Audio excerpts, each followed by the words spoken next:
सो hey everyone, आप लोग का बहुत-बहुत स्वागत है आपके अपने यूट्यूब चैनल स्टडी पॉइंट रहा में। तो गाइज़, आप लोगों के लिए मैं लेकर आई हूँ यूपी होम गाइड की जो नई भर्ती का मैं अभी सीरीज़ लेकर आ रही थी। लेकिन आज से हमारा स्पेशल सीरीज़ चलेगा जो कि हमारा ब्रह्मा सीरीज़ चलेगा।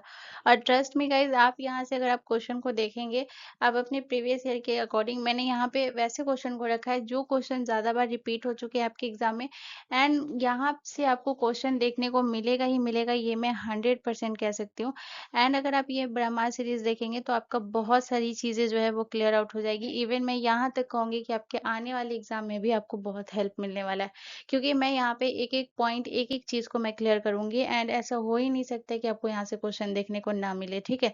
तो आप एक बार सेशन ज़रूर देखेंगे। आप आज का हमारा जो है ये हमारा पहला सीरीज है हमारा ब्रह्मा सीरीज का, ठीक है? आज का हमारा जो है वो पहला सेट चलेगा और आप ये पहला सेट आप एक बार ज़रूर देखें। आपकी जितनी ज़्यादा भी कन्फ्यूज़न होंगी ना, वो उन सारी चीज़ों को मैं क्लियर करूँगी और वैसे ही क्वेश्चन को मैंने रखा है, जो आपके एग्ज़ाम के लिए इम्पोर्टेंट है, ठीक है? तो ट्रस्ट मी गाइज़, एक बार आप ट्रस्ट करें एंड सेशन को पूरा देखें, ठीक है? तो चलिए स्टार्ट करते हैं और अपने पहले क्वेश्चन की तरफ बढ़ते हैं। तो आज का हमारा पहला प्रश्न है, क्वेश्चन नंबर 1 है। क्वेश्चन नंबर 1 कह रहा है कि बुद्ध ने किस भाषा में उपदेश दिया था? तो बुद्ध ने जो अपना उपदेश दिया था वो कौन-सी भाषा में? पाली, मगधी, प्राकृत या फिर सौरसेनी? तो इसका जो करेक्ट आंसर हो जाएगा ना, वो हो जाएगा पाली भाषा में। तो ऑप्शन ए हमारा करेक्ट आंसर हो जाएगा। यहाँ पे अगर मैं बात करूँ तो याद रखिए, जो पाली भाषा थी ना, उस समय जो है जनता की, अगर मैं बात करूँ कि सबसे जो सरल भाषा थी वो पाली ही भाषा थी, ठीक है? इसी वजह से जो है याद रखिएगा, बुद्ध ने जो उपदेश दिया था वो पाली भाषा में। और इसके बाद अगर मैं बात करूँ तो यहाँ पे आपसे प्रश्न पूछा जा सकता है। अगर मैं इस सारे प्रश्न की बात करूँ तो जितना भी पॉइंट आपके लिए लिखा रही हूँ, सारे पॉइंट बहुत इंपॉर्टेंट है, इसे एक-एक करके नोट करिएगा, ठीक है?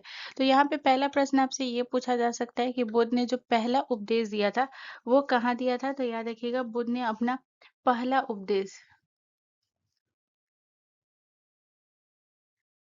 ठीक है? तो बुद्ध ने जो अपना पहला उपदेश दिया था वो सारनाथ में दिया था, ठीक है? कहाँ दिया था? सारनाथ। ठीक है? इसके बाद अगर मैं बात करूँ तो याद रखिएगा, सारनाथ आपका कहाँ है? तो सारनाथ आपका उत्तर प्रदेश में है, यानी कि यूपी में है, ठीक है? इसके बाद अगर मैं बात करूँ तो याद रखिएगा कि बुद्ध ने जो अपना पहला उपदेश सारनाथ में दिया है, तो ये जो पहला उपदेश को क्या कहा गया है? तो पहला उपदेश को कहा गया है धर्म चक्र परिवर्तन, ठीक है? पहला उपदेश को क्या कहा गया है? धर्म चक्र प्रवर्तन।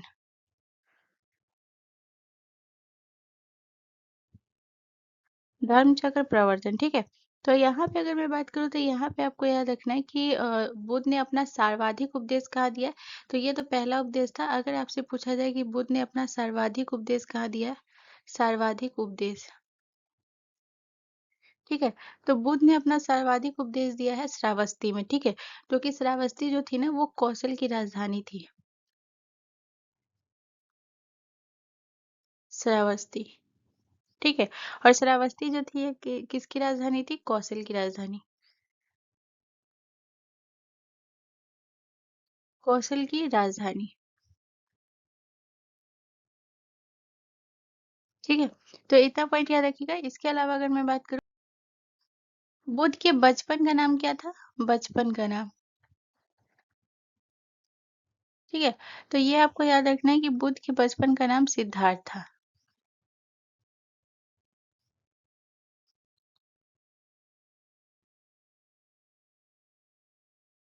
सिद्धार्थ था, ठीक है? इसके बाद अगर मैं बात करूँ तो याद रखिएगा, यहाँ पे अगर हम बात करेंगे, ये तो बचपन का नाम हो गया। अब हम बात करेंगे कि इनका जन्म कब और कहाँ हुआ था। तो इनका जन्म हुआ था 563 ईसा पूर्व में, जो है इनका जन्म हुआ था, ठीक है? 563 ईसा पूर्व में। और कहाँ हुआ था इनका जन्म? तो इनका जन्म हुआ था नेपाल में, ठीक है? इसके अलावा अगर मैं बात करूँ तो यहाँ पे आपको याद रखना है कि इनका जो जन्म हुआ था वो नेपाल में हुआ था। और नेपाल में कहाँ? तो याद रखिएगा, नेपाल का जो लुम्बिनी है ना, लुम्बिनी में इनका जन्म हुआ था, जो कि अभी वर्तमान में वो जगह का नाम क्या है? नेपाल है, ठीक है? लुम्बिनी में इनका जन्म हुआ था। इसके अलावा अगर मैं बात करूँ तो यहाँ पे आपको याद रखना है कि इनको ज्ञान की प्राप्ति कब और कहाँ हुई? ज्ञान की प्राप्ति, ठीक है? तो याद रखिएगा, इनको ज्ञान की प्राप्ति हुई थी बोध गया में। बोध गया, ठीक है? बोध गया में इनको ज्ञान की प्राप्ति हुई थी, जो कि आपके बिहार में पड़ता है ये बोध गया, ठीक है? इसके अलावा यहाँ पे याद रखिएगा कि ये जो बोध गया में इनको ज्ञान की प्राप्ति हुई थी, तो कितनी वर्ष की आयु में जो है इनको ज्ञान की प्राप्ति हुई थी। तो 35 वर्ष की आयु में जो है इन्हें ज्ञान की प्राप्ति हुई, ठीक है। इसके अलावा अगर मैं बात करूँ तो याद रखिएगा कौन सी नदी के तट के नीचे पूछा जाता है। तो 35 वर्ष की आयु में दूसरा पॉइंट आप ये याद रखिएगा, निरंजना नदी के तट के किनारे, ठीक है। निरंजना, निरंजना, निरंजना नदी के किनारे, ठीक है। निरंजना नदी के किनारे इनको ज्ञान की प्राप्ति हुई थी। और अगला पॉइंट आप ये याद रखिएगा कि इनको जो है ना पीपल के पेड़, ये जिसे हम जिसे बोधि वृक्ष कहा गया, तो बोधि वृक्ष के नीचे, ठीक है। बोधि वृक्ष, बोधि वृक्ष के नीचे, ठीक है। तो इतना पॉइंट आपसे पूछा जा सकता है, तो आपको इतना पॉइंट याद रखना है, ठीक है। इसके बाद जो है एक और याद रख लीजिएगा, मृत्यु, जो कि मृत्यु को कौन सी घटना कहा गया है, महापरिनिर्वाण। तो इनकी जो मृत्यु हुई थी ना वो कुशीनगर में हुई थी, और कुशीनगर जो है ये आपके उत्तर प्रदेश में है, ठीक है। और 80 वर्ष की अवस्था में जो है इनकी मृत्यु हुई थी। तो ये भी पॉइंट आप नोट कर लीजिएगा, ठीक है।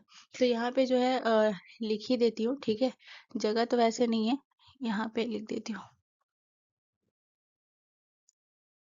ठीक है। तो हम यहाँ पे बात कर रहे थे मृत्यु के बारे में,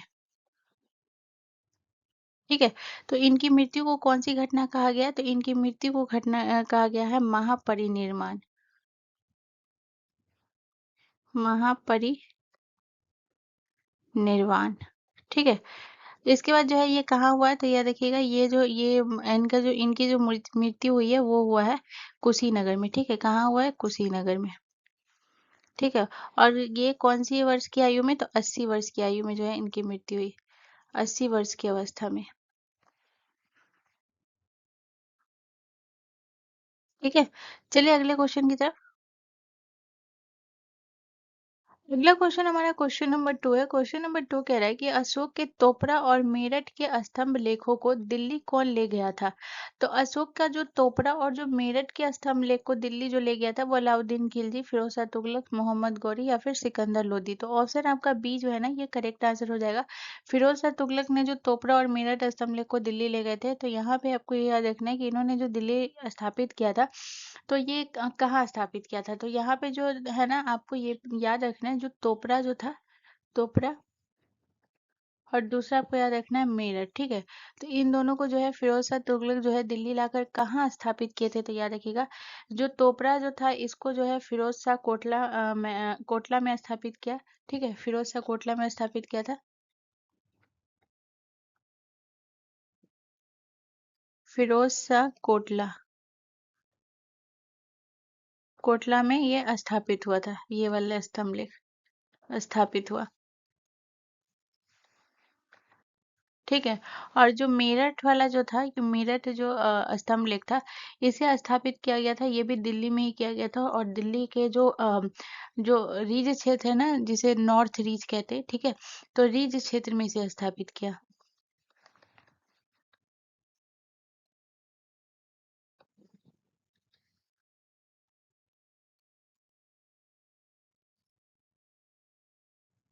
ठीक है। इसके बाद अगर मैं बात करूँ तो यहाँ पे आपको याद रखना है कि अशोक का तो एक तोपरा अभिलेख हो गया, स्तंभ लेख हो गया, और दूसरा मेरठ हो गया, ठीक है। तोपरा को जो लाया गया था वो कहाँ से लाया गया था? तो तोपरा को जो लाया गया था वो हरियाणा से लाया गया था, ठीक है। इसे हरियाणा से लाया गया था। और जो मेरठ को लाया गया था ये कहाँ से लाया गया था? मेरठ से, ठीक है। तो इस दोनों को ला करके कहाँ रखा गया? दोनों को फिरोज शाह तुगलक ने जो है ये दिल्ली में लाकर स्थापित किया था, ठीक है। इसके बाद जो है यहाँ पे एक और याद रखिएगा, जो कि अशोक का ही है, जिसे हम क्या कहते हैं, प्रयाग स्तंभ लेख, ठीक है ना, प्रयाग स्तंभ लेख,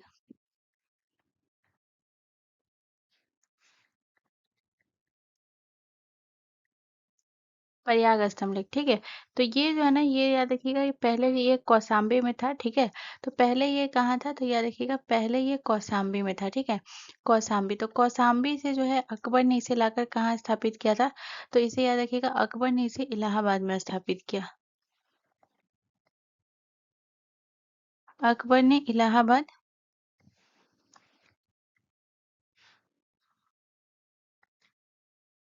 स्थापित किया, ठीक है। तो ये पॉइंट आपको याद रखना है, ठीक है। इसके बाद अगर मैं बात करूँ तो याद रखिएगा एक है और जो है, और कौन सा है? तो अशोक के और भी स्तंभ लेख हैं। एक है आपका रामपुरवा स्तंभ लेख, ठीक है ना, रामपुरवा स्तंभ लेख,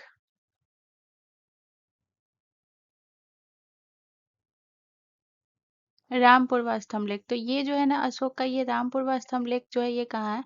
तो याद रखिएगा ये है आपके बिहार के चंपारण जिले में, ठीक है। तो कहाँ है? तो याद रखिएगा ये बिहार के कौन से जिले में है? बिहार के चंपारण जिले में है, ठीक है।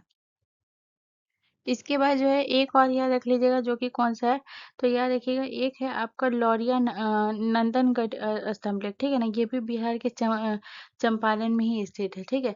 तो बिहार के चंपारण में एक और स्थित है जो कौन सा है, तो याद रखिएगा लौरिया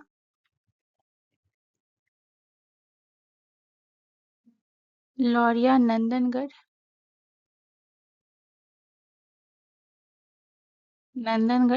स्तंभ लेक,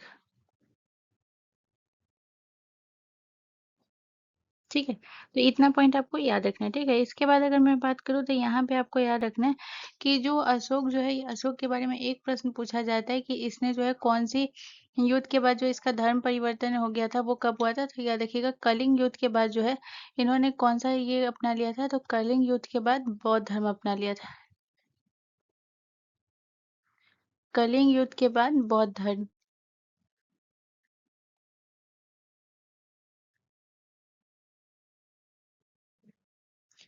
धर्म अपना लिया, ठीक है। तो इतना पॉइंट आप याद रखिएगा। चलिए अगले क्वेश्चन की तरफ।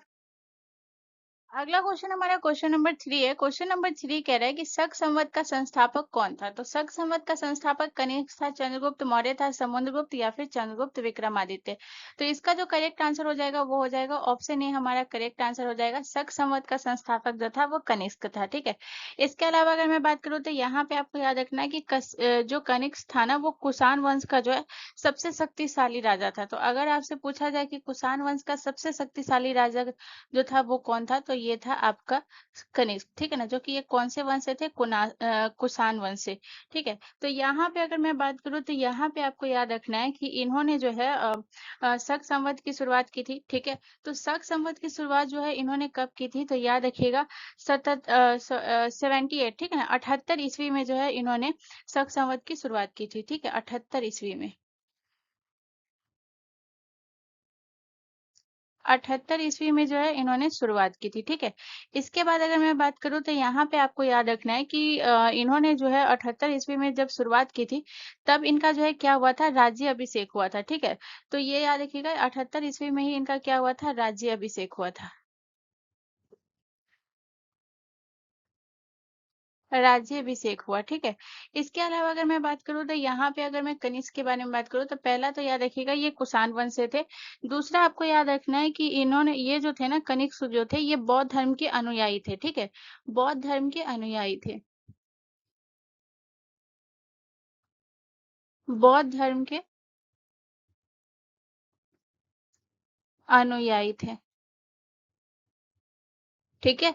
इसके बाद अगर मैं बात करूँ तो यहाँ पे आपको याद रखना है कि इन्हीं के समय जो है आपका जो बौद्ध संगीति हुआ था, चतुर्थ बौद्ध संगीति, ये इन्हीं के कार्यकाल में हुआ, ठीक है। तो याद रखिएगा कि जो आपकी चौथी बौद्ध संगीति हुई थी ना इन्हीं के कार्यकाल में। चौथी बौद्ध संगीति इन्हीं के कार्यकाल में हुई,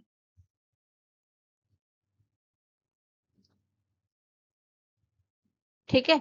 इसके अलावा अगर मैं बात करूँ तो यहाँ पे आपको याद रखना है कि जो चतुर्थ बौद्ध संगीति हुई थी ना इन्हीं के समय जो है ये चौथ बौद्ध संगीति के समय जो है बौद्ध धर्म दो भागों में बट गया था, ठीक है। तो ये भी याद रखिएगा बौद्ध धर्म दो भागों में बट गया, दो भागों में बट गया, ठीक है। तो बौद्ध धर्म जो है ये दो भागों में बट गया था। तो कौन कौन से? तो एक जो था वो हीनयान और दूसरा महायान, ठीक है। हीनयान तो पूछा भी जाता है कि जब चतुर्थ बौद्ध संगीति हुआ था तो इसमें जो है याद रखिएगा कि जो बौद्ध धर्म जो है ये दो भागों में जो बटा था वो कौन सी बौद्ध संगीति में? तो याद रखिएगा चौथी बौद्ध संगीति में जो है ये हीनयान और दूसरा जो था ये महायान में बट गया था, ठीक है, बौद्ध धर्म। और सबसे इम्पोर्टेंट बात आपको ये याद रखना है कि जो कनिष्क जो थे ये कौन से शाखा के संरक्षण थे? तो याद रखिएगा कनिष्क जो थे ना ये महायान के संरक्षक थे, ठीक है। कनिष्क महायान महायान के संरक्षक थे। ठीक है, तो ये पॉइंट आपको याद रखना है। इसके बाद अगर मैं बात करूँ तो यहाँ पे आपको याद रखना है कि ये जो थे गांधार कला और आपने जो है मथुरा कला के बारे में सुना था, तो पूछा भी गया था, आपके प्रीवियस ईयर में पूछा गया था कि गांधार कला और मथुरा कला का विकास जो हुआ था वो किसके शासन काल में हुआ था। तो बहुत इंपॉर्टेंट क्वेश्चन है, याद रखिएगा। तो यहाँ पे आपको याद रखना है कि कनिष्क के ही शासन काल में जो है गांधार कला और मथुरा कला का विकास हुआ। गांधार कला और मथुरा कला का विकास हुआ। मथुरा कला का विकास हुआ। ठीक है, तो ये भी आपको याद रखना है। ठीक है, इसके अलावा अगर मैं बात करूं तो यहाँ पे आपको याद रखना है अश्वघोष जो थे ना, ये जिनकी रचना थी बुद्ध चरित्र, तो पूछा भी जाता है कि बुद्ध चरित्र की रचना किसने की थी, तो अश्वघोष ने। तो अश्वघोष जो थे ये किनके दरबार के विद्वान थे, तो ये कनिष्क के ही दरबार के विद्वान थे अश्वघोष। अश्वघोष। ठीक है, तो ये चीज आपको याद रखना है। ठीक है, इसके बाद अगर मैं बात करूं तो याद रखिएगा कि इन्होंने शक संवत के जो संस्थापक है कनिष्क, जिसको 78 ईस्वी में शुरुआत की थी, तो यहाँ पे ये भी पूछा जाता है कि भारत सरकार ने जो है, याद रखिएगा कि इसे कब जो है राष्ट्रीय कैलेंडर के रूप में अपनाया था। तो भारत सरकार ने इसे 1957 में राष्ट्रीय कैलेंडर के रूप में अपनाया था। ठीक है, तो ये भी पॉइंट आपको याद रखना है। जो आपका जो शक संवत है, इसे 1957 में 1957, ठीक है, 1957 में राष्ट्रीय कैलेंडर के रूप में अपनाया गया। राष्ट्रीय कैलेंडर कैलेंडर के रूप में अपनाया गया। ठीक है, तो इतना पॉइंट आपको याद रखना है। ठीक है, चलिए अगले क्वेश्चन की तरफ। अगला क्वेश्चन हमारा क्वेश्चन नंबर 4 कह रहा है कि भारत के चारों कोनों में मठ की स्थापना किसने की थी। तो भारत के चारों कोनों में मठ की स्थापना माधवाचार्य, शंकराचार्य, भास्कराचार्य या फिर रामानुजाचार्य। तो इसका जो करेक्ट आंसर हो जाएगा वो हो जाएगा ऑप्शन बी, हमारा करेक्ट आंसर हो जाएगा। शंकराचार्य ने जो है ये भारत के चारों कोनों में मठ की स्थापना की थी। यहाँ पे अगर मैं बात करूँ तो याद रखिएगा कि इन्होंने जो है चारों कोनों में मठ की स्थापना की थी। तो यहाँ पे आपको याद रखना है कि उत्तर में जो है कौन से मठ की स्थापना की। ठीक है, इसके बाद याद रखिएगा दक्षिण में इन्होंने कौन से मठ की स्थापना की, उत्तर, दक्षिण। उसके बाद याद रखिएगा पूर्व और पश्चिम। ठीक है, पूर्व में, और अगला याद रखना है आपको पश्चिम में। ठीक है, बहुत इंपॉर्टेंट है, ये आपको याद रखना है। ठीक है, तो सबसे पहले मैं यहाँ पे बता रही हूँ, तो यहाँ पे याद रखिएगा कि उत्तर में जो है इन्होंने ज्योति मठ की स्थापना की थी, जो कि उत्तराखंड उत्तराखंड के बद्रीनाथ में है। ठीक है, ज्योति मठ।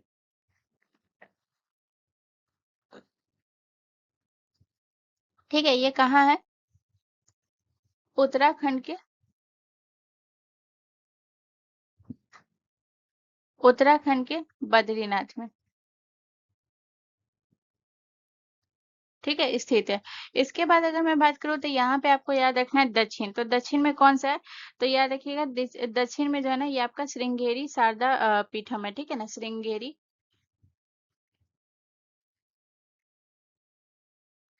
श्रृंगेरी शारदा, शारदा पीठम। ठीक है, तो इसकी अगर मैं बात करूँ तो ये आपका कहाँ है, तो याद रखिएगा ये जो है ना आपके कर्नाटक के श्रृंगेरी में स्थित है। तो यहाँ पे सिर्फ आप कर्नाटक भी याद रखेंगे ना तो आप समझ जाएंगे। ठीक है, कर्नाटक में स्थित है। इसके बाद अगर मैं बात करूँ तो यहाँ पे आपको याद रखना है पूर्व। पूर्व में कौन सा है, तो गोवर्धन मठ है। गोवर्धन, गोवर्धन मठ है। ठीक है, ये गोवर्धन मठ जो आपका जो पूर्व में है, तो ये आपके कहाँ है, तो याद रखिएगा ये आपके ओडिशा के पुरी में है। ठीक है, ओडिशा के कहाँ है, तो याद रखिएगा ओडिशा के, ओडिशा के पुरी जिला में है। ठीक है, ओडिशा के पुरी में। इसके बाद अगर मैं बात करूँ तो अगला आपको कौन सा याद रखना है, अगला है आपका पश्चिम। तो पश्चिम में कौन सा है, तो पश्चिम में है शारदा मठ या फिर द्वारका मठ भी आप कह सकते हैं। ठीक है, शारदा मठ।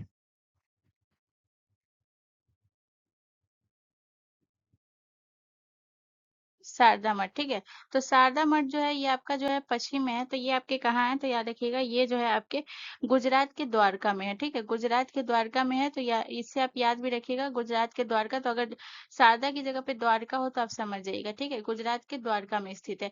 तो ये चारों मठ के बारे में मैं आपको समझा चुकी हूँ। अब हम शंकराचार्य के बारे में बात करेंगे।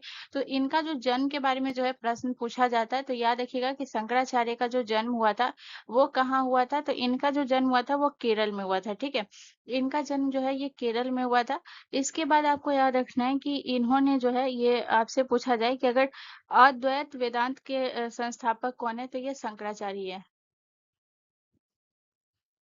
अद्वैत वेदांत, वेदांत, ठीक है ना, के प्रतिपादक, प्रतिपादक है, ठीक है। तो ये पॉइंट आपको याद रखना है, ठीक है। तो इतना पॉइंट आपको याद रखना है, ठीक है। चलिए अगले क्वेश्चन की तरफ। अगला क्वेश्चन हमारा क्वेश्चन नंबर 5 कह रहा है कि उत्तर प्रदेश में किसी नगर का मेयर, तो किसी नगर का मेयर ऑप्शन ए बोला है नगर का प्रथम नागरिक होता है। ऑप्शन बी बोला है नगर निगम का पदेन सदस्य होता है। ऑप्शन सी कह रहा है कि कार्यकारिणी समिति का पदेन सभापति होता है, या फिर ऑप्शन डी कार्यपालक मशीनरी का पूर्ण नियंत्रण रहता है। तो इसका जो करेक्ट आंसर हो जाएगा वो कौन सा हो जाएगा, तो दरअसल यहाँ पे आधा ही अधूरा है।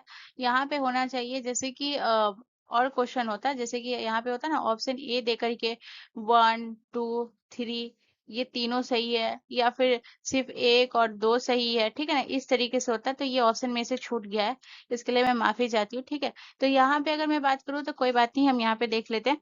तो देखिए उत्तर प्रदेश में किसी नगर का जो मेयर होता है ना वो क्या होता है, नगर का प्रथम नागरिक होता है, ठीक है ना। तो ये सही है, ठीक है ना, ये सही होगा क्योंकि उत्तर प्रदेश में किसी भी नगर मेयर का वो नगर का प्रथम नागरिक ही होता है, ठीक है। इसके बाद जो है यहाँ पे दूसरा क्या बोल रहा है कि नगर निगम का पदेन सदस्य होता है। तो नगर निगम का पदेन सदस्य की अगर मैं बात करूँ तो याद रखिएगा कि ये जो भी जो सभा होता है उसमें इसका अनिवार्य होता है ये हिस्सा लेना, ठीक है ना। तो ये नगर निगम का पदेन सदस्य होता है। तो ऑप्शन आपका बी जो है ना ये भी आपका करेक्ट है, ठीक है। इसके बाद अगर मैं बात करूँ सी क्या कह रहा है कि कार्यकारिणी समिति का पदेन सभापति होता है। तो ये भी आपको याद रखना है कि ये कार्यकारिणी समिति यानी कि एग्जीक्यूटिव कमेटी की अगर मैं बात करूँ तो उसका ये पदेन सभापति होता है। तो ये भी आपका सही है, ऑप्शन सी भी करेक्ट है, ठीक है। ऑप्शन डी क्या कह रहा है कि कार्यपालक मशीनरी का पूर्ण नियंत्रण होता है, जो कि ये गलत है, ठीक है ना।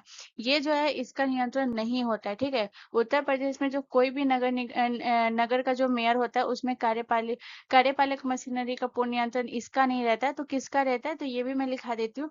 तो ये जो नियंत्रण होता है ना वो नगर आयुक्त का नियंत्रण होता है, ठीक है। नगर आयुक्त, नगर आयुक्त का नियंत्रण होता है,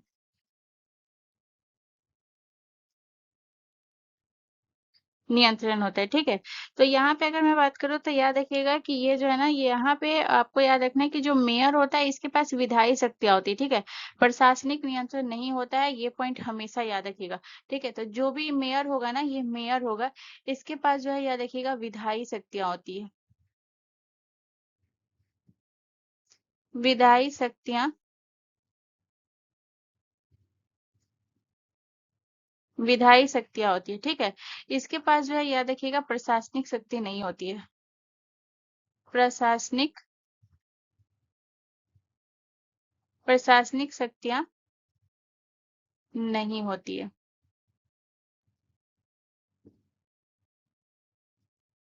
तो अगर इसका आंसर जो होता वो कैसे हो जाता, तो याद रखिएगा ए, बी और सी, ठीक है ना। तो ये जो है याद रखिएगा ये तीनों जो है ए बी सी जो है ये सही है, ठीक है ना, ये तीनों सही है। तो यहाँ पे जो आंसर होता है वो करेक्ट हो जाता है, ठीक है। तो इस तरीके से मैं आपको समझा चुकी, इस तरीके से आंसर रहता है, ठीक है। चलिए अगले क्वेश्चन की तरफ। अगला क्वेश्चन हमारा कह रहा है कि अजंता की गुफाएं किसके लिए प्रसिद्ध है। तो अजंता की गुफाएं जो है वो किसके लिए प्रसिद्ध है, धातु मूर्तियां के लिए, शिलालेख के लिए, चित्रकला के लिए, या फिर संगीतवाद के लिए। तो देखिए बहुत लोगों को ये लगता है कि ये मूर्तियों के लिए प्रसिद्ध है, बट नहीं। अजंता की गुफा जो है ना ये आपकी चित्रकला के लिए प्रसिद्ध है। ऑप्शन सी हमारा करेक्ट आंसर हो जाए। और कौन सी चित्रकला के लिए प्रसिद्ध है ये, तो याद रखिएगा अजंता की गुफा जो है ना जो आपकी भित्ति चित्रकला है ना, भित्ति चित्रकला के लिए प्रसिद्ध है, भित्ति चित्रकला के लिए ये सबसे ज्यादा प्रसिद्ध है अजंता की गुफा। अब भित्ति चित्रकला होती क्या है, तो भित्ति चित्रकला जो है ना, ये याद रखिएगा, ये दीवारों पर की जाने वाली जो है ये पेंटिंग होती है, ठीक है? तो ये जो चित्रकला है ना, ये किस पे की जाती है? दीवारों पर। तो दीवारों पर ये चित्रकला की जाती है, तो इसमें ये चीज़ होता है कि जो बौद्ध धर्म जो है, इनके पिछले जो बुद्ध की जो पिछले जन्म की जितनी भी कहानियाँ हैं ना, उसको जो है ना, ये चित्र के माध्यम से इस पे प्रस्तुत किया गया हुआ है, ठीक है? तो यही है आपका भित्ति चित्रकला, ठीक है? इसके बाद अगर मैं बात करूँ तो यहाँ पे आपको याद रखना है कि जो आपका ये अजंता की गुफा है, तो इसको जो है ना यूनेस्को में भी शामिल किया गया, ठीक है? तो यहाँ पे आपको याद रखना है कि अजंता की गुफा को यूनेस्को में कब शामिल किया गया? यूनेस्को में, ठीक है? तो ये आपको याद रखना है कि 1983, ठीक है? 1983 में जो है आपको याद रखना है यूनेस्को में शामिल किया गया। शामिल किया गया, ठीक है? इसके अलावा अगर मैं बात करूँ तो यहाँ पे आपको याद रखना है कि यहाँ पे जो है ये आपके इस ये जो अजंता की गुफा है, इसका निर्माण किसने करवाया, ठीक है? निर्माण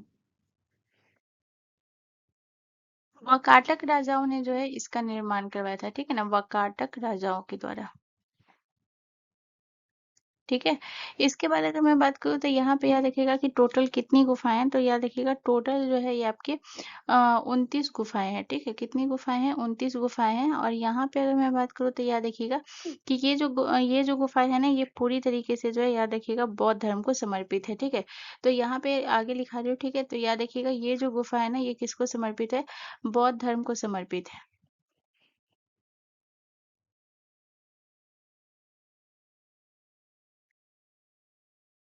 बौद्ध धर्म को समर्पित है, ठीक है? इसके बाद अगर मैं बात करूँ तो यहाँ पे आपको याद रखना है कि ये जो गुफा जो है, ये आपकी जो अजंता की गुफा है, ये आपकी 2 तरह की है, ठीक है ना? एक है आपका चैत्य और दूसरा है विहार। ये चैत्य यानी जहाँ पे जो होता है वो पूजा के स्थल होता है, और विहार जो होता है वो भिक्षुओं के रहने या फिर जो है जो पढ़ने का स्थान होता है, उसे हम जो है ना क्या कहते हैं? उसे हम कहते हैं विहार, ठीक है? ये पॉइंट आपको याद रखना है। इसके बाद आपको याद रखना है कि ये आपका है कहाँ? तो ये जो है ना आपके महाराष्ट्र के औरंगाबाद में है, ठीक है? महाराष्ट्र के औरंगाबाद, औरंगाबाद में है, ठीक है? इसके बाद अगर मैं बात करूँ तो यहाँ पे आपको याद रखना है कि ये है ना ये ये ये आपके घोड़े के नाल के आकार का है, ठीक है? तो अगर आपसे इसका आकार पूछे कि इसका आकार कैसा है, तो याद रखिएगा इसका आकार जो है वो घोड़े के नाल के आकार जैसा है, घोड़े के नाल जैसा, घोड़े के नाल जैसा इसका आकार है, ठीक है? चलिए अगले क्वेश्चन की तरफ। अगला क्वेश्चन हमारा क्वेश्चन नंबर 7 कह रहा है कि उदारीकरण से तात्पर्य, तो उदारीकरण से तात्पर्य क्या है? बढ़ा हुआ सरकारी नियंत्रण, व्यापार बाधाओं में कमी, राष्ट्रीयकरण या फिर मुद्रा विमुद्रीकरण। तो ऑप्शन जो आपका बी है ना, ये करेक्ट आंसर हो जाएगा, व्यापार बाधाओं में कमी। अब देखिए उदारीकरण जब हुआ तब क्या हुआ था कि जो आयात और निर्यात पर जो कर लगे जाते थे, जो आयात और निर्यात, ठीक है ना? आयात और निर्यात। तो आयात और निर्यात पर जो कर लगे जाते थे, करे लगे जाते थे, तो उस करे को जो है ना कम करने के लिए जो है ये उदारीकरण लाया गया था, ठीक है ना? करे कम करने के लिए जो है इसे लाया गया था। कम करने के लिए। तो ताकि अगर जो व्यापार है, अगर आयात और निर्यात पर अगर टैक्स कम लगेगा, तो टैक्स अगर कम लगेगा तो ये क्या हो जाएगा कि ताकि व्यापार जो है वो ज़्यादा से ज़्यादा हो सकेगा, ठीक है ना? तो यही इसी वजह से जो है उदारीकरण लाया गया था, ठीक है? यहाँ पे ये बोला है बढ़ा हुआ सरकारी नियंत्रण, तो अगर सरकारी नियंत्रण को कम किया जाता है तो बढ़ाया नहीं जाता है, ठीक है ना? उदारीकरण में, ठीक है? राष्ट्रीयकरण की अगर मैं बात करूँ तो इसमें राष्ट्रीयकरण में ये होता है कि जो भी निजी संपत्ति होती है ना, वो सरकारी नियंत्रण में मतलब कि उसको लेना जो होता है वो होता है क्या? राष्ट्रीयकरण होता है, ठीक है ना? और विमुद्रीकरण आपको पता होगा जिसका अर्थ क्या होता है? मुद्रा का जो चालन है उसको बाहर करना, ठीक है? देखिए, सबसे पहले आप उदारीकरण के बारे में समझिए। तो यहाँ पे जो है याद रखिएगा कि देश जो है ना एक आर्थिक संकट से जूझ रहा था, ठीक है? तो देश आर्थिक संकट से कब जूझ रहा था? 1991 में, ठीक है? 1991 में जब देश आर्थिक संकट से जूझ रहा था, तो उस समय जो है कौन सी नीति लाई गई थी? एलपीजी नीति लाई गई थी, ठीक है। और एलपीजी नीति जो लाई गई थी वो उस समय जो है सबसे इम्पोर्टेंट पूछा जाता है कि कार्यकाल उस समय जो प्रधानमंत्री थे वो कौन थे? प्रधानमंत्री, और जब एलपीजी नीति आई थी, और वित्त मंत्री। ये दोनों पॉइंट बहुत इंपॉर्टेंट है जो कि आपको याद रखना है, ठीक है। तो यहाँ पे अगर आपसे पूछा जाए तो उस समय जो कार्यकाल था वो किनका था? उस समय जो सरकार थी वो पीवी नरसिम्हा राव की सरकार थी, ठीक है। पीवी पीवी नरसिम्हा राव, ठीक है। तो पीवी नरसिम्हा राव की सरकार की थी, और जो वित्त मंत्री थे ना वो थे आपके डॉक्टर मनमोहन सिंह थे, ठीक है। उस समय जो वित्त मंत्री थे वो कौन थे? डॉक्टर मनमोहन सिंह थे, ठीक है। तो यहाँ पे आपको ये याद रखना है कि एलपीजी नीति लागू की गई थी। और एलपीजी नीति क्या था? एलपीजी नीति मतलब ये था आपका जो है आपका लिबरलाइजेशन, प्राइवेटाइजेशन एंड ग्लोबलाइजेशन, ठीक है। तो यहाँ पे जो है याद रखिएगा एलपीजी क्या था आपका?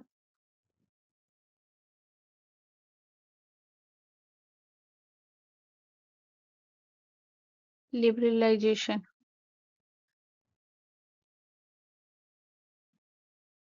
लिबरलाइजेशन था, ठीक है। और पी मतलब क्या हो गया? पी मतलब हो गया प्राइवेटाइजेशन, ठीक है। और जो आपका जो है ये क्या हो गया? ग्लोबलाइजेशन, ठीक है। जी मतलब हो गया आपका ग्लोबलाइजेशन,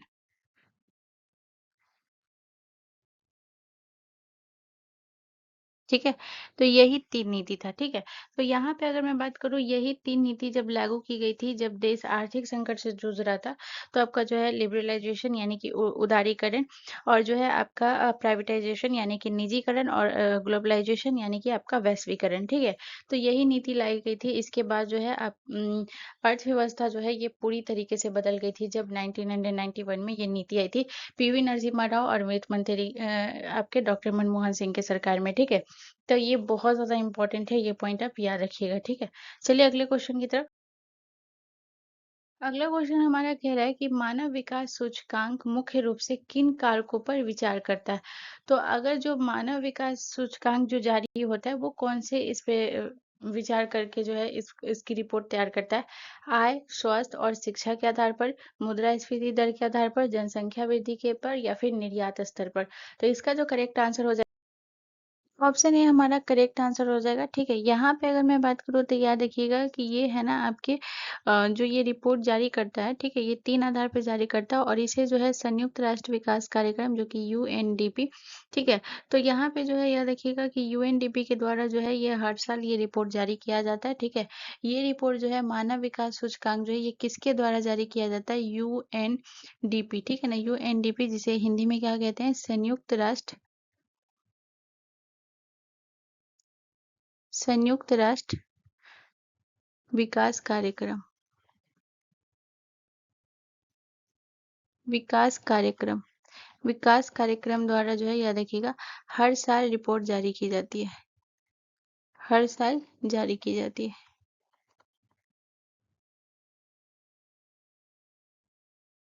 ठीक है।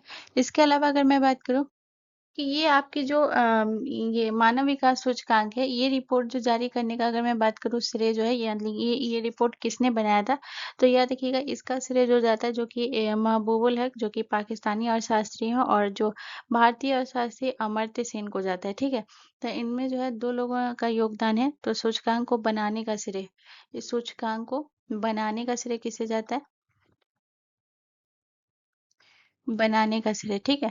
तो यहाँ पे आपको याद रखना है आपके जो भारतीय अर्थशास्त्री है अमर्त्य सेन,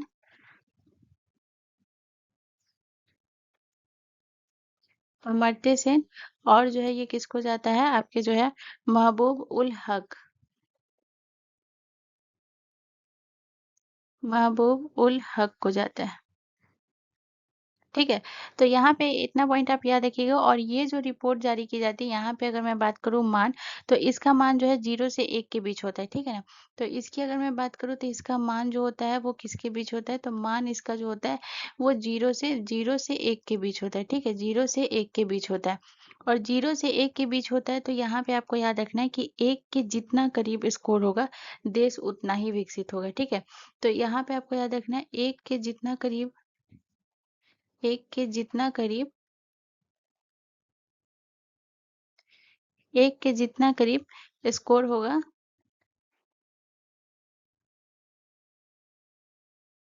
जितना करीब स्कोर होगा, देश उतना ही विकसित होगा। देश उतना ही विकसित होगा। ठीक है? तो ये पॉइंट आप समझिएगा, ठीक है? इसके अलावा अगर मैं बात करूँ, इसके बाद अगर मैं बात करूँ तो याद रखिएगा ये सूचकांक जो है, याद रखिएगा 2025 में जो है इस भारत का जो स्थान था वो कैमा था, ठीक है? तो 2025 की अगर मैं बात करूँ तो याद रखिएगा भारत जो था वो 130वें स्थान पर था, ठीक है? भारत 130वें स्थान पे, 30वें स्थान पर था, ठीक है? तो इतना पॉइंट आपको याद रखना है। चलिए अगले क्वेश्चन की तरफ। अगला क्वेश्चन हमारा क्वेश्चन नंबर 9 है। क्वेश्चन नंबर 9 कह रहा है कि मानव सभ्यता के विकास की प्रथम अवस्था कौन सी है? तो मानव सभ्यता के विकास की प्रथम अवस्था जो है वो शिकार और संग्रहण चरण है, कृषि अवस्था है, सभ्यता अवस्था है या फिर औद्योगिक अवस्था है। तो इसका जो करेक्ट आंसर हो जाएगा वो हो जाएगा ऑप्शन ए, हमारा करेक्ट आंसर हो जाएगा शिकार और संग्रहण चरण है, ठीक है? यहाँ पे अगर मैं बात करूँ तो यहाँ पे आपको याद रखना है कि इस समय जो है, याद रखिएगा ये आपकी जो मानव सभ्यता था ये पाषाण काल का शुरुआती हिस्सा है, ठीक है? ये जो है कौन से काल का है? तो ये आपको याद रखना है, ये आपके पाषाण काल का जो है शुरुआती हिस्सा हुआ, ठीक है? पाषाण काल का शुरुआत हुआ यहाँ से, ठीक है? तो इसी में क्या हुआ था कि यहाँ पे इसकी कुछ विशेषता है, जैसे पाषाण काल की अगर मैं बात करूँ तो जो भोजन जो थे यहाँ पे, जो क्या हुआ था कि ये भोजन पे पूरी तरह निर्भर नहीं थे। भोजन जो है ये पूरी तरीके से किस पे निर्भर था? प्रकृति पे निर्भर था, ठीक है? तो यहाँ पे ये क्या होता था, जो भी जंगली जानवर थे वो शिकार कर कर, ठीक है ना, वो मतलब अपना पेट भरते थे, ठीक है? इसके बाद जो है अगर मैं रहने की अगर मैं बात करूँ तो इनके पास जो है ये अस्थाई घर नहीं था इस समय। इस समय जो है इनके पास, जो पाषाण काल की शुरुआती, इस समय अस्थाई घर नहीं था। अस्थाई घर नहीं था, ठीक है? इसके बाद आपको याद रखना है कि इन्होंने जो है अपनी सुरक्षा के लिए अगर मैं बात करूँ तो जो भी पत्थर के जो नुकीले औजार जो है ना ये बनाते थे, ठीक है? तो सुरक्षा के लिए जो है याद रखिएगा पत्थर के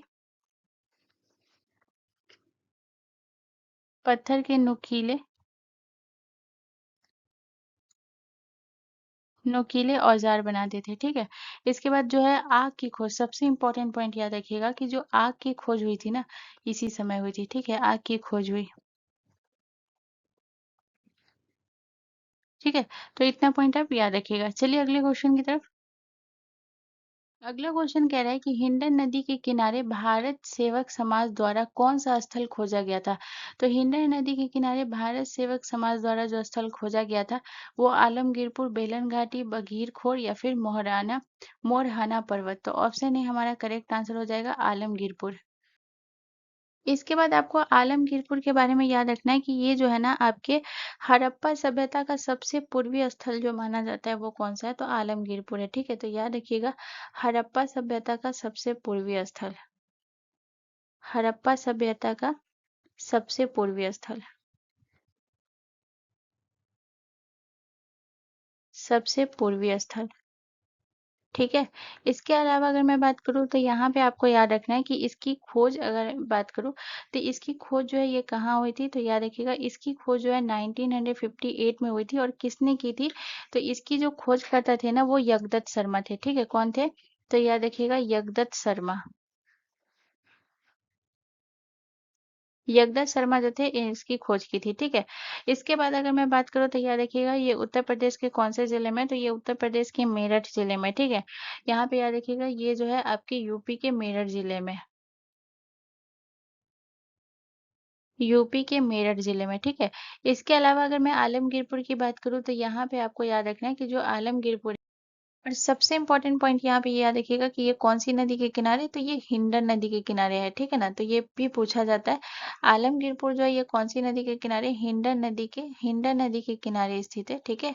ये पॉइंट आपको याद रखना है। इसके अलावा अगर मैं बात करूँ तो यहाँ से जो साक्ष्य मिले हैं, जो आलमगीरपुर से साक्ष्य की अगर मैं बात करूँ कि कौन कौन से साक्ष्य मिले हैं, तो यहाँ पे आपको याद रखना है, यहाँ पे जो मृद भांड है यहाँ से मिला है, ठीक है? मृद भांड जो है ये यहाँ से मिला हुआ है। इसके बाद अगर मैं बात करूँ तो याद रखिएगा टेराकोटा की वस्तुएं यहाँ से मिली हुई है, टेराकोटा की वस्तुएं,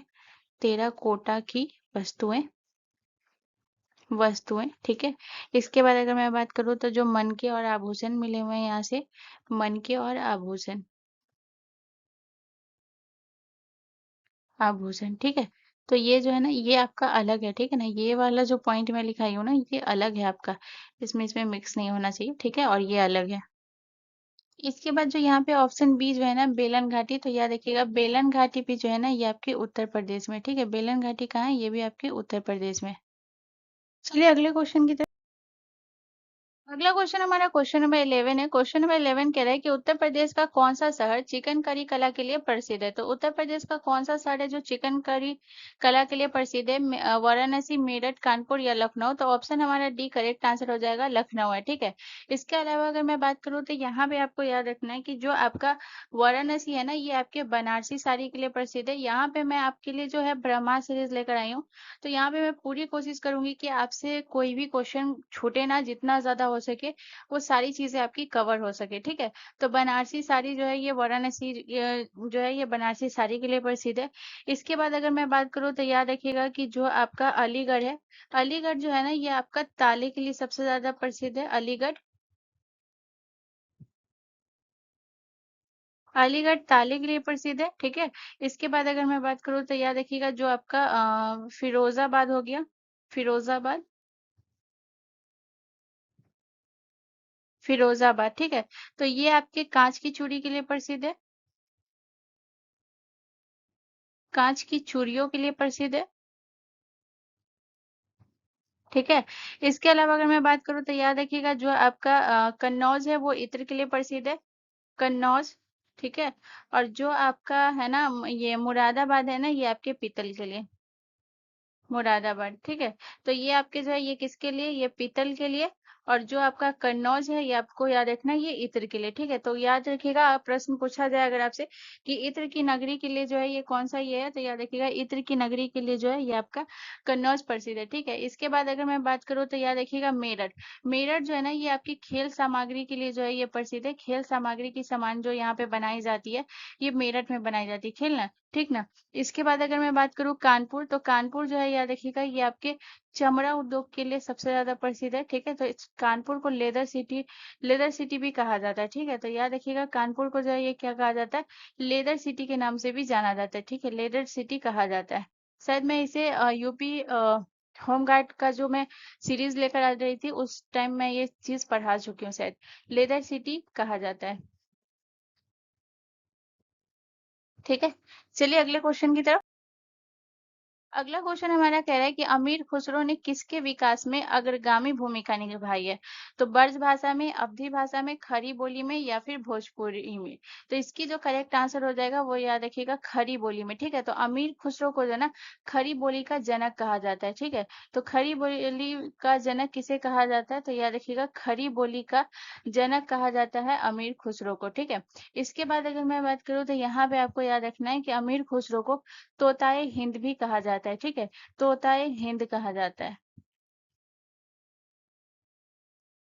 ठीक है। इसके बाद अगर मैं बात करूँ तो यहाँ पे आपको याद, अमीर खुसरो का जो जन्म हुआ था ये कहाँ हुआ था? तो ये इनका जन्म भी बहुत इंपॉर्टेंट है, याद रखिएगा। तो इनका जन्म जो हुआ था वो यूपी के एटा जिले में हुआ था, ठीक है। उत्तर प्रदेश के कौन से जिले में? तो याद रखिएगा यूपी के एटा जिले में जो है अमीर खुसरो का जन्म हुआ, ठीक है। इसके बाद अगर मैं बात करूँ तो याद रखिएगा कि इनका जो पूरा नाम था वो क्या था? तो इनका था अबुल हसन, अबुल हसन जो है इनका पूरा नाम था, ठीक है।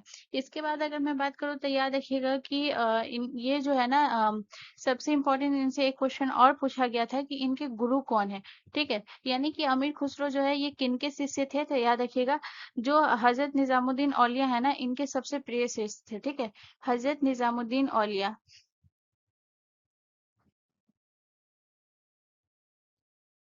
हजरत निजामुद्दीन औलिया के शिष्य थे, औलिया के शिष्य थे, ठीक है। तो ये आपको याद रखना है, गुरु जो थे वो कौन थे? हजरत निजामुद्दीन औलिया, ठीक है। तो यहाँ पे ये शिष्य लिखने की जरूरत नहीं है, यहाँ से आप समझ जाइएगा, ठीक है। इसके अलावा यहाँ पे अगर मैं बात करूँ तो इसे मैं इरेज कर देती हूँ, ठीक है, इरेज कर दी। इसके बाद अगर मैं बात करूँ तो याद रखिएगा कि अमीर खुसरो जो है याद रखिएगा, इन्हें जो है ना इनकी जो प्रसिद्ध रचनाएं हैं, इनकी प्रमुख रचनाएं कौन कौन सी है, तो ये भी याद रखिएगा, ठीक है, ये भी पूछा जाता है। प्रमुख रचनाएं, ठीक है, तो इसकी जो इनकी जो प्रमुख रचनाएं हैं वो कौन कौन सी है, तो याद रखिएगा सबसे पहले खजाइन उल फतूह, ठीक है, खजाइन उल फतूह, ठीक है। इसके बाद और कौन सी है, तो याद रखिएगा, इसके बाद आपको याद रखना है नूसिपियर। नूसिपियर जो है इनकी रचना है, ठीक है, नूसिपियर, तो नूसिपियर के बारे में पूछा भी गया हुआ है आपके एग्जाम में, ठीक है, नूसिपियर। इसके अलावा अगर मैं बात करूँ तो और कौन सा है, तो याद रखिएगा ये तुगलकनामा, ठीक है, तो ये भी बहुत इंपॉर्टेंट है, याद रखिएगा, तुगलकनामा की रचना जो है ये आपके अमीर खुसरो ने ही की, ठीक है, तो इतना पॉइंट आपको याद रखना है, ठीक है। इसके बाद अगर मैं बात करूँ तो याद रखिएगा कि इन्हें जो है ना कव्वाली का जनक भी कहा जाता है, ठीक है, तो याद रखिएगा कव्वाली का जनक किसे कहा जाता है, तो कव्वाली का जनक जो है याद रखिएगा अमीर खुसरो को कहा जाता है, कव्वाली का जनक कहा जाता है, ठीक है, तो इतना पॉइंट आपको याद रखना है। चलिए अगले क्वेश्चन की तरफ। अगला क्वेश्चन हमारा कह रहा है कि उत्तर प्रदेश अग्रगणी उत्पादक है, तो उत्तर प्रदेश जो है ये गेहूं आलू का अग्रगणी उत्पादक है, गेहूं आलू मूंगफली का, आलू गन्ना चावल का, या फिर गन्ना कपास आलू का, तो इसका जो करेक्ट आंसर हो जाएगा वो हो जाएगा आपका जो है, तो ऑप्शन ए हमारा करेक्ट आंसर हो जाएगा, गेहूं गन्ना और आलू का। यहाँ पे अगर मैं बात करूँ तो याद रखिएगा कि उत्तर प्रदेश जो है याद रखिएगा भारत के कुल गेहूं उत्पादन में जो है ये कितना योगदान है इसका, तो याद रखिएगा गेहूं उत्पादन में जो इसका योगदान है वो 30% से अधिक जो है गेहूं उत्पादन में, ठीक है। इसके बाद याद रखिएगा गन्ना उत्पादन में भी उत्तर प्रदेश जो है ये पहले स्थान पे, तो गन्ना स्थान पे जो है जिसकी वजह से ये चीनी का कच्चा माल क्या है, गन्ना है, ठीक है। तो यहाँ पे अगर मैं बात करूँ इसका जो उत्पादन होता है ये गन्ना का भी उत्पादन करता है, ठीक है, जो प्रथम स्थान पे है ये। और आपका आलू, आलू के उत्पादन में भी जो है याद रखिएगा ये पहले स्थान पे, ठीक है, तो ये तीनों के उत्पादन में जो है ये पहले स्थान पे, ठीक है। यहाँ पे अगर मैं बात करूँ तो यहाँ पे याद रखिएगा, तो 50% से भी अधिक जो उत्पादन करता है गन्ना का ये उत्तर प्रदेश करता है, और आलू के उत्पादन की अगर मैं बात करूँ तो आलू का उत्पादन जो है ये लगभग 33% जो है ये आलू का उत्पादन करता है, ठीक है। तो ये तीनों उत्पादन में जो है ये कौन से प्रथम स्थान पर है आपका उत्तर प्रदेश, ठीक है, प्रथम स्थान पर है, ये पॉइंट आपको याद रखना है, ठीक है। चलिए अगले क्वेश्चन की, अगला क्वेश्चन हमारा कह रहा है, क्वेश्चन नंबर 14 कह रहा है कि निम्नलिखित सूचियों का मिलान करें, तो ऑप्शन जो आपके सूची 1 में जो दिया हुआ है ये महाजनपद दिया हुआ है, और सूची 2 में जो है ये आपकी राजधानी है, तो महाजनपद को उसकी राजधानी से मैच करना है, तो यहाँ पे अगर वस्तस्य की राजधानी की अगर मैं बात करूँ तो वस्तस्य की जो राजधानी है ना ये कौशाम्बी है, ठीक है, तो ए का क्या हो जाएगा, ए का हो जाएगा आपका, ए का हो जाएगा फोर्ट, ठीक है। इसके बाद अगर मैं बात करूँ सूरसेन, तो सूरसेन की राजधानी कहाँ है, सूरसेन की राजधानी है मथुरा, तो बी का क्या हो जाएगा, बी का हो जाएगा थ्री, ठीक है, बी का क्या हो गया, बी का हो गया थ्री। इसके बाद चेदी, चेदी की राजधानी कहाँ है, तो चेदी की राजधानी है आपका सुक्तिमती, ठीक है, तो ये जो है और सी का जो है ये क्या हो जाएगा टू, ठीक है ना, सी का क्या हो रहा है, टू हो रहा है, ठीक है। इसके बाद अगर मैं बात करूँ तो यहाँ पे लिख देती हूँ सी का टू, अलग कलर ले लेती हूँ, सेम सेम थोड़ा सा ये हो जाएगा, ठीक है ना, सी का हो गया टू। और लास्ट आपका डी बच जाता है, यानी मल, मल की राजधानी जो है ये पावर, तो डी का क्या हो जाएगा, डी का हो जाएगा वन, तो यहाँ पे आपका होना चाहिए 4 3 2 1, 4 3 2 1, 4 3 2 1, तो सी और डी में ए फोर है, बी थ्री है, सी टू होना चाहिए, तो डी जो है ना ये आपका करेक्ट आंसर हो जाएगा, ठीक है। चलिए अगले क्वेश्चन की तरफ। अगला क्वेश्चन हमारा क्वेश्चन नंबर 15 कह रहा है कि उत्तर प्रदेश में वन महोत्सव की शुरुआत किसने की थी, तो उत्तर प्रदेश में वन महोत्सव की शुरुआत कन्हैया मणिकलाल मुंशी ने, गोविंद वल्लभ पंत ने, लाल बहादुर शास्त्री ने, या जवाहरलाल नेहरू ने, तो ऑप्शन ए हमारा करेक्ट आंसर हो जाएगा, कन्हैया लाल मणिकलाल मुंशी ने जो है याद रखिएगा वन महोत्सव की शुरुआत की थी, और इन्होंने वन महोत्सव की शुरुआत जो है ये 1950 में की थी, ठीक है। इसके बाद यहाँ पे आपको याद रखना है कि जब ये इन्होंने जो वन महोत्सव की शुरुआत की थी तो उस समय ये क्या थे, तो याद रखिएगा उस समय ये भारत के केंद्रीय कृषि और खाद्य मंत्री थे, ठीक है, तो याद रखिएगा उस समय ये भारत के क्या थे, केंद्रीय कृषि और खाद्य मंत्री थे।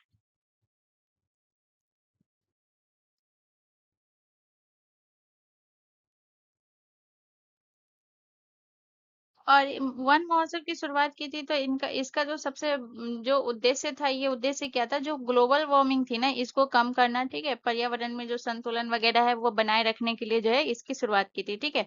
इसके बाद जो है याद रखिएगा, इतना पॉइंट आपको याद रखना है, ठीक है। चलिए अगले क्वेश्चन की तरफ चलते हैं।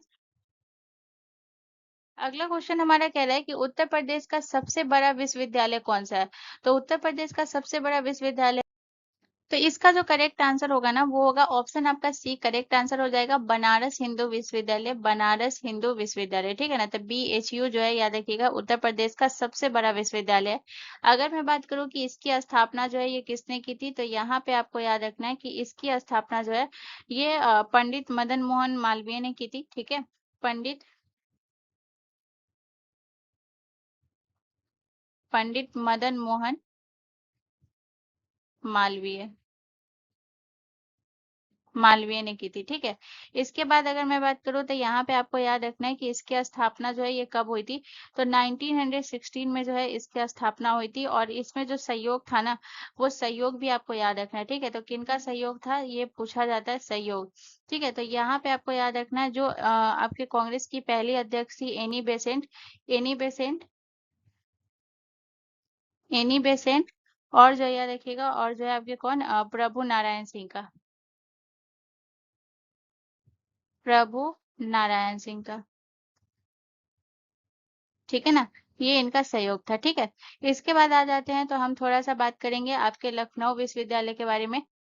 तो इसकी स्थापना जो हुई थी ना, वो 1921 में इसकी स्थापना हुई थी, ठीक है। इसके बाद अगर मैं बात करूँ तो यहाँ पे आपको याद रखना है अलीगढ़ मुस्लिम विश्वविद्यालय। तो अलीगढ़ मुस्लिम विश्वविद्यालय की जो स्थापना हुई थी, ठीक है, इसके बारे में हम बात करेंगे। तो इसकी स्थापना 1875 में हुई थी। और इसकी स्थापना 1875 में जो है ये किसने की थी, तो याद रखिएगा 1875 में इसकी स्थापना जो सर सैयद अहमद खान थे, ये इसके संस्थापक है, ठीक है। सर सैयद अहमद खान, तो यहाँ पे मैं पूरा संस्थापक नहीं लिख रही हूँ, ठीक है, थोड़ा ज़्यादा ही हो जाएगा, आप लिख लीजिएगा, ठीक है ना। सर सैयद अहमद खान।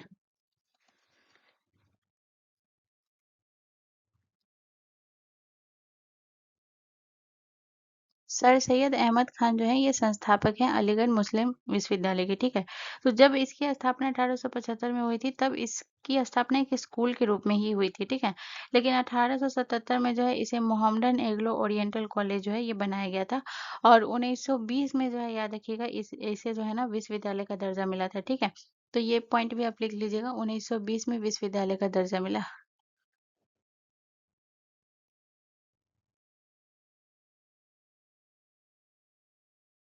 विश्वविद्यालय दर्जा मिला, ठीक है। इसके बाद आ जाते हैं, तो यहाँ पे हम थोड़ा-सा बात करेंगे इलाहाबाद विश्वविद्यालय की। तो ये याद रखिएगा, ये जो है ना याद रखिएगा, ये उत्तर प्रदेश का अगर सबसे पुराना की अगर मैं बात करूँ, तो ये आपका इलाहाबाद यूनिवर्सिटी है, ठीक है। इसकी स्थापना जो है ये किसने की थी, सर विलियम मेयोर ने की थी, ठीक है। इसके संस्थापक जो है ये कौन है, तो याद रखिएगा सर विलियम मेयोर, ठीक है। यहाँ पे अगर मैं बात करूँ तो याद रखिएगा, इसकी जो स्थापना हुई थी वो 1887 में इसकी स्थापना हुई थी, ठीक है। 1887 में जो है इसकी स्थापना हुई थी, ठीक है। चलिए अगले क्वेश्चन की तरफ। अगला क्वेश्चन हमारा कह रहा है कि निम्नलिखित में से कौन सा विश्व धरोहर स्थल नहीं है। तो यहाँ पे आपको बताना है कि विश्व धरोहर स्थल कौन सा नहीं है, आगरा का किला, फतेहपुर सीकरी, ताजमहल या फिर अकबर का मकबरा। तो इसका जो करेक्ट आंसर हो जाएगा ना, वो हो जाएगा ऑप्शन डी, हमारा करेक्ट आंसर हो जाएगा अकबर का मकबरा जो है ये विश्व धरोहर स्थल नहीं है। इसके बाद अगर मैं बात करूँ तो यहाँ पे जैसे आगरा का किला को यूनेस्को में शामिल किया गया था 1983 में, इसे यूनेस्को में शामिल किया गया। फतेहपुर सीकरी की अगर मैं बात करूँ तो इसे 1986 में शामिल किया गया था। और जो आगरा ताजमहल है इसे 1983 में, ठीक है। तो यहाँ पे अगर मैं बात करूँ तो याद रखिएगा कि जो अकबर का मकबरा है, ठीक है, ये इसे यूनेस्को में नहीं शामिल किया गया। तो अकबर का मकबरा कहाँ है, तो याद रखिएगा ये आपके आगरा में ही है, ठीक है, आगरा में है, ठीक है, आगरा में।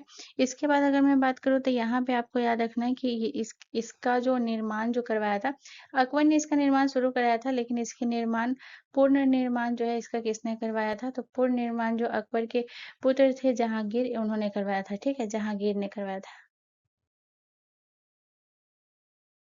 ठीक है? और निर्माण जो शुरू किया गया था वो किसके द्वारा? तो याद रखिएगा इसका निर्माण जो शुरू किया गया था, निर्माण शुरू किया गया था वो किसके द्वारा? तो निर्माण इसका शुरू किया गया था अकबर के ही द्वारा इसका निर्माण शुरू किया गया था, ठीक है? इसके बाद अगर मैं बात करूँ तो याद रखिएगा कि ये जो आपके आगरा का किला है, तो आगरा के किला को जो है याद रखिएगा ये अकबर ने ही बनवाया है, ठीक है? ये जो आपका आगरा का किला है, इसे अकबर ने बनवाया था और इसको 1565 में जो है याद रखिएगा 1565 में अकबर के द्वारा इसे बनाया गया था, ठीक है? अकबर ने बनवाया था, निर्माण करवाया था, ठीक है? इसके बाद अगर मैं बात करूँ तो यहाँ पे आपको याद रखना है कि जो आगरा का किला है, ये यहाँ पे जो संगमरमर का काम करवाया था ना वो इनके जो पोते थे शाहजहाँ उन्होंने करवाया था, ठीक है? तो यहाँ पे सिर्फ निर्माण ही पूछा जाता है, ठीक है? और याद रखिएगा कि ये इसे जो है लाल किला भी आपका कहा जाता है, ठीक है ना? और यहाँ पे अगर मैं बात करूँ तो यहाँ पे आपको याद रखना है फतेहपुर सीकरी। तो फतेहपुर सीकरी जो है 1571 में जो है याद रखिएगा अकबर ने इसे अपने राजधानी इसको बनाया था फतेहपुर सीकरी को, जिसे 1986 में यूनेस्को में शामिल किया गया। तो यहाँ पे पूछा भी जाता है कि अकबर ने इसे राजधानी कब बनाया था? तो 1571 में जो है याद रखिएगा अकबर ने इसे राजधानी बनाया था, ठीक है? राजधानी। इसके अलावा अगर मैं बात करूँ तो यहाँ पे आपको याद रखना है कि ये जो फतेहपुर सीकरी में जो सबसे इम्पोर्टेंट चीज़ है वो पूछा जाता है बुलंद दरवाज़ा। तो बुलंद दरवाज़ा जो है ये कहाँ है? तो याद रखिएगा बुलंद दरवाज़ा जो है ये आपके फतेहपुर सीकरी में है और फतेहपुर सीकरी जो कि आपको याद रखना है ये भारत या फिर उस दुनिया का अगर मैं बात करूँ तो याद रखिएगा सबसे ऊंचा प्रवेश द्वार है, ठीक है? दुनिया का सबसे ऊंचा प्रवेश द्वार, दुनिया का सबसे ऊंचा प्रवेश द्वार, ठीक है? इसके अलावा अगर मैं बात करूँ तो यहाँ पे बहुत सारा जैसे कि जोधा भाई का महल है, पंचमहल है, ये सब कहाँ है? यहीं है, ठीक है? फतेहपुर सीकरी में। इसके बाद अगर मैं बात करूँ तो ताजमहल, ताजमहल को जो है याद रखिएगा इसे तो शाहजहाँ ने बनवाया था, ठीक है? और इसके जो वास्तुकार है ना ताजमहल के जो वास्तुकार है ये पूछा जाता है। देखिए इसके इसे तो बनाया गया था शाहजहाँ के द्वारा ये हर कोई जानता है, तो अब ये उतना पूछा नहीं जाता है। लेकिन वास्तुकार का नाम आप याद रखिएगा, इसके जो वास्तुकार थे उस्ताद अहमद लाहौरी, ठीक है ना? उस्ताद अहमद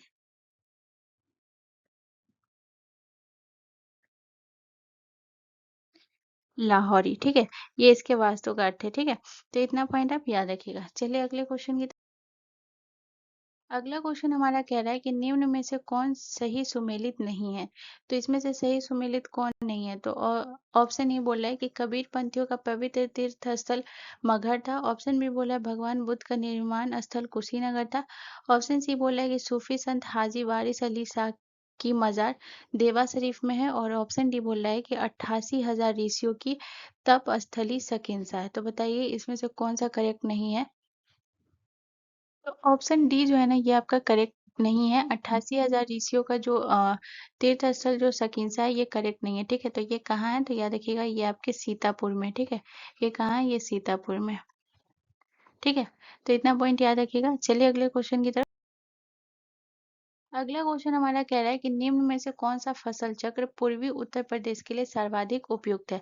तो पूर्वी उत्तर प्रदेश के लिए सर्वाधिक जो उपयुक्त है ना वो है आपका ऑप्शन ए जो है करेक्ट आंसर हो जाएगा धान, मक्का और गेहूं, ठीक है? तो यहाँ पे अगर मैं बात तो धान जो है ये आपका कौन-सा फसल है? तो धान जो है ना ये आपका याद रखिएगा, धान जो है ये आपकी खरीफ फसल है, ठीक है? धान आपकी कौन-सी फसल है? खरीफ फसल है।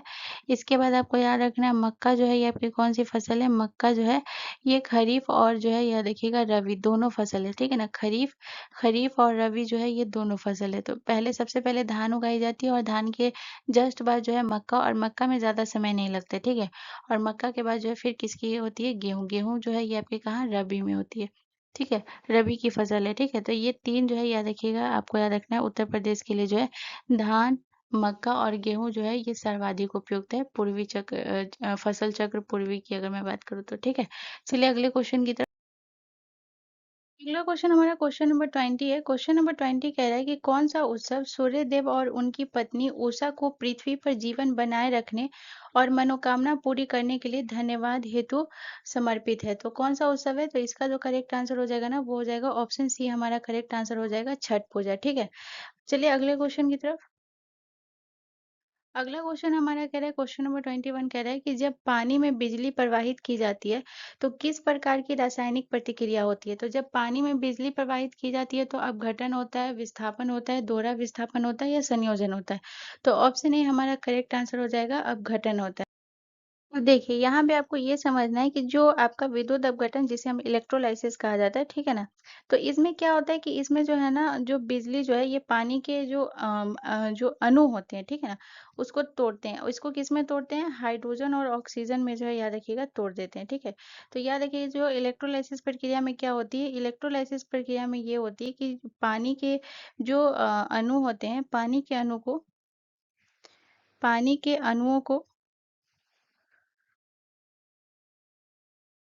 के अणुओं को किसमें तोड़ते हैं? तो याद रखिएगा हाइड्रोजन और ऑक्सीजन में तोड़ते हैं। हाइड्रोजन और ऑक्सीजन।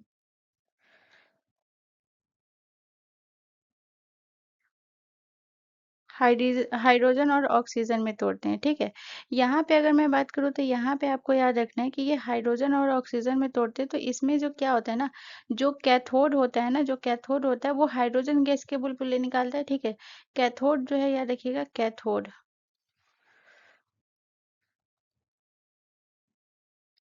कैथोड, ठीक है ना? तो कैथोड और जो है यहाँ पे एनोड, ठीक है? तो कैथोड और एनोड का काम क्या होता है?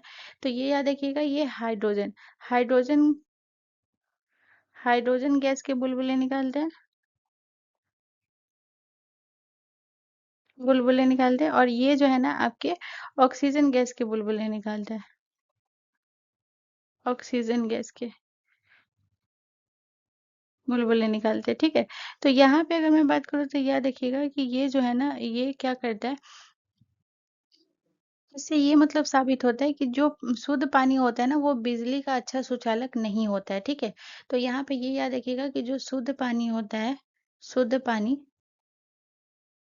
बिजली का अच्छा सुचालक नहीं होता है। बिजली का अच्छा सुचालक नहीं होता है। सुचालक नहीं होता है, ठीक है? तो इतना पॉइंट आपको याद रखना है, ठीक है? चलिए अगले क्वेश्चन की तरफ। अगला क्वेश्चन हमारा क्वेश्चन नंबर 22 कह रहा है कि अंतरराष्ट्रीय खगोलीय संघ का मुख्यालय कहाँ स्थित है। तो अंतरराष्ट्रीय खगोलीय संघ का मुख्यालय जेनेवा, मेक्सिको सिटी, न्यूयॉर्क या फिर Paris.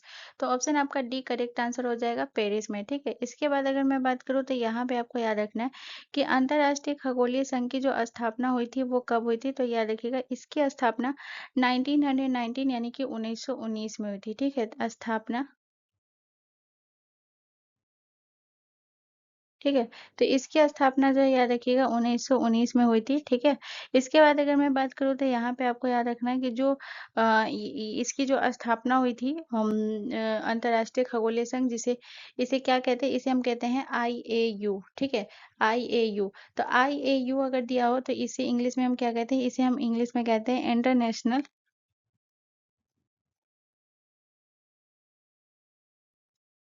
International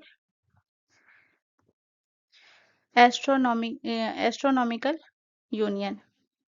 astronomical astronomical union, ठीक है? यूनियन। तो ये इसका फुल फॉर्म होता है, ठीक है? इसके बाद यहाँ पे अगर मैं बात करूँ तो इसकी स्थापना क्यों की गई थी? तो इसकी स्थापना जो खगोल विज्ञान है ना, इसको बढ़ावा देने के लिए जो है इसकी स्थापना की गई थी। तो इसकी स्थापना के पीछे अगर मैं उद्देश्य की बात करूँ कि इसकी स्थापना के पीछे इसका उद्देश्य क्या था, तो याद रखिएगा खगोल विज्ञान को बढ़ावा देने के लिए। खगोल विज्ञान को बढ़ावा देने के लिए,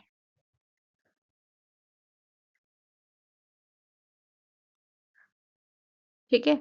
इसके अलावा अगर मैं सबसे इम्पोर्टेंट पॉइंट यहाँ पे मैं आपको बताने वाली हूँ। यहाँ पे आपको सबसे इम्पोर्टेंट पॉइंट क्या याद रखना है? सबसे इम्पोर्टेंट पॉइंट ये याद रखना है कि जो आपका प्लूटो जो था पहले एक ग्रह माना जाता था, लेकिन अब प्लूटो को क्या कहा जाता है? प्लूटो को बौना ग्रह की श्रेणी में किसने रखा था? बौना ग्रह बौना ग्रह की श्रेणी में रखने का निर्णय जो है इसी ने लिया था, ठीक है? श्रेणी में रखने का निर्णय लिया, रखने का निर्णय किसने लिया था? तो यही लिया था आपके जो है अंतर्राष्ट्रीय खगोलीय संघ के द्वारा लिया गया था। और ये निर्णय कब लिया गया था? तो ये निर्णय लिया गया था 2006 में इस निर्णय को लिया गया था, ठीक है? तो इतना पॉइंट आपको याद रखना है, ठीक है?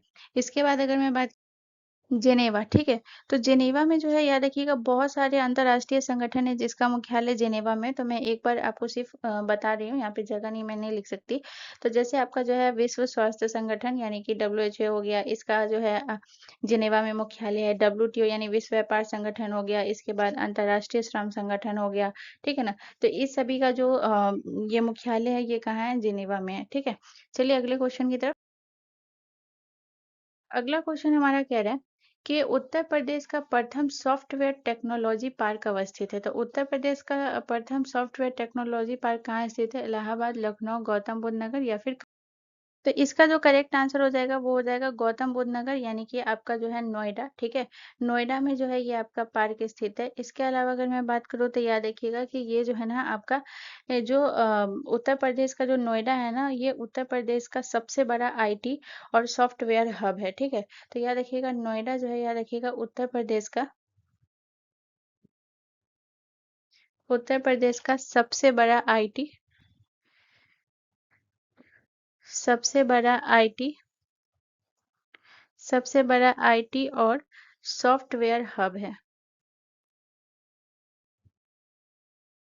सॉफ्टवेयर हब है, ठीक है? इसके अलावा अगर मैं बात करूँ तो यहाँ पे आपको याद रखना है कि जो ये आपका जो इस पार्क की जो स्थापना हुई थी सॉफ्टवेयर टेक्नोलॉजी पार्क की जो स्थापना हुई थी वो कब हुई थी? तो याद रखिएगा इसकी जो स्थापना हुई थी वो 1991 में जो है इसकी स्थापना हुई थी। बहुत इंपॉर्टेंट पॉइंट है, इसे आप याद रखिएगा, ठीक है? चलिए अगला क्वेश्चन हमारा कह रहा है कि मौर्य वंश का अंतिम शासक बृहदत्त किसके द्वारा मारा गया था? तो ये जो है पुष्यमित्र के द्वारा मारा गया था, ठीक है? ऑप्शन जो है ना आपका ए जो है ये करेक्ट आंसर हो जाएगा। जो पुष्यमित्र जो है ये ही इसके जो है हत्या करके जो है इसने कौन सी वंश की स्थापना की थी? इसने सुग वंश की स्थापना की थी, ठीक है? पुष्यमित्र ने किसकी स्थापना की थी? तो याद रखिएगा सुग सुग वंश की स्थापना की थी, ठीक है? इसके सुग वंश की स्थापना की। ठीक है, तो मौर्य वंश के बाद जो है कौन से वंश का शासन आया? शुंग वंश का आया, ठीक है? इसके बाद याद रखिएगा कि इसकी जो राजधानी थी, शुंग वंश की जो राजधानी थी, सबसे पहले इसकी स्थापना की अगर मैं बात करूँ कि इसकी स्थापना कब हुई थी, तो इसकी स्थापना जो है 185 या फिर जो है कहीं-कहीं पे 183 भी रहता है, ठीक है? 183 या फिर 185 ईसा पूर्व जो है ये आपको ध्यान रखना है, ठीक है? इसके अलावा अगर मैं बात करूँ तो ये शुंग वंश की जो राजधानी थी ये कहाँ थी? तो याद रखिएगा शुंग वंश की जो राजधानी थी ना ये पाटलिपुत्र थी। जो कि अभी वर्तमान में जो है ये बिहार की राजधानी पटना है, ठीक है? इसके अलावा यहाँ पे अगर मैं बात करूँ तो यहाँ पे आपको याद रखना है कि जो पुष्यमित्र जो था ना ये याद रखिएगा ये जो है ये सेनापति था, ठीक है? तो ये याद रखिएगा ये बृहदत्त का कौन था? तो ये बृहदत्त का सेनापति था।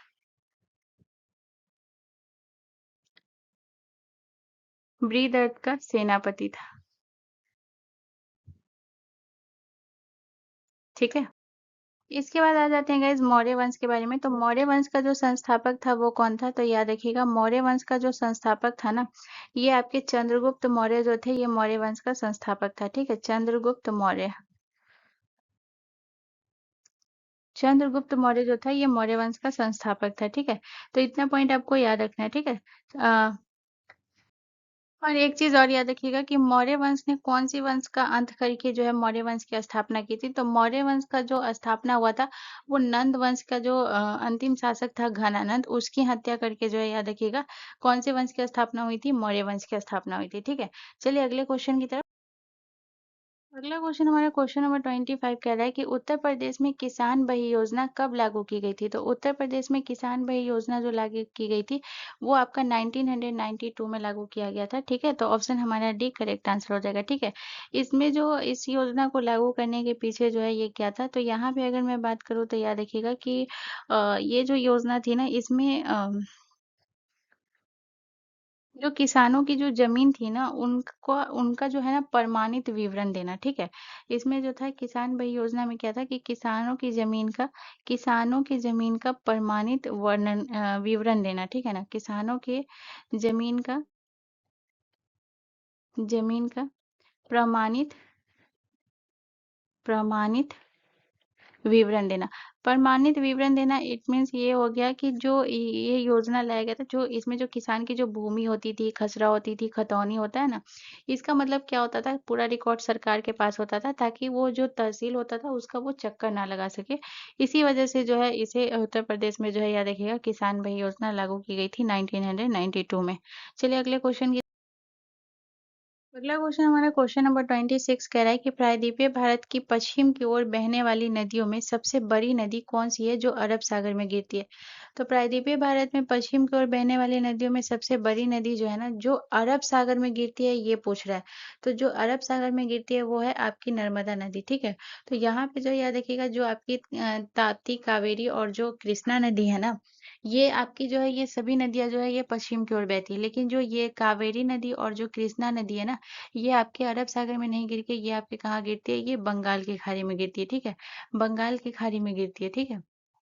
और यहाँ पे अगर मैं बात करूँ तो यहाँ पे जो कावेरी नदी है इसकी जो लंबाई है वो कितनी है, तो याद रखिएगा इसकी लंबाई है कावेरी नदी की, वो है क्या कहते हैं 800 किलोमीटर है, ठीक है। 800 किलोमीटर है, लेकिन जो कृष्णा नदी है ना इसकी लंबाई कितनी है, इसकी लंबाई है 1400 किलोमीटर, ठीक है। इसकी लंबाई है 1400 किलोमीटर और जो नर्मदा नदी है इसकी लंबाई है आपका 1312 किलोमीटर, ठीक है।